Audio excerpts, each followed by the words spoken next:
أعوذ بالله من الشيطان الرجيم.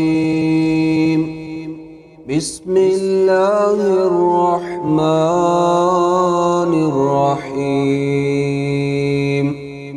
طه ما أنزلنا عليك القرآن لتشقى إلا تذكرة لمن يخشى تنزيلا ممن خلق الأرض والسماوات العلى الرحمن على العرش استوى له ما في السماوات وما في الأرض وما بينهما وما تحت الثرى وإن تجهر بالقول فإنه يعلم السر وأخفى الله لا إله إلا هو له الأسماء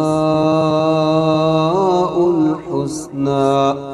وهل أتاك حديث موسى إذ رأى نارا فقال لأهلهم كثوا إني آنست نارا لعلي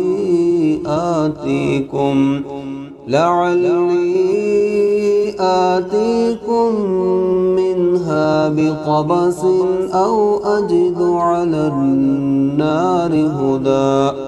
فلما أتاها نودي يا موسى إني أنا ربك فاخلع نعليك إنك بالواد المقدس طوى وأنا اخترتك فاستمع لما يوحى إنني أنا الله لا إله إلا أنا فاعبدني وأقم الصلاة لذكري إن الساعة آتية أكاد أخفيها لتجزى كل نفس بما تسعى فلا يصدنك عنها من لا يؤمن بها واتبع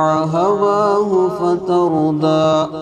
وما تلك بيمينك يا موسى قال هي عصاي أتوكأ عليها وأهش بها على غنمي ولي فيها مآرب أخرى. قال ألقها يا موسى فألقاها فإذا هي حية تسعى. قال خذها ولا تخف سنعيدها سيرتها الأولى واضمم يدك إلى جناحك تخرج بيضاء من غير سوء آية أخرى لنريك من آياتنا الكبرى. اذهب إلى فرعون إنه طغى.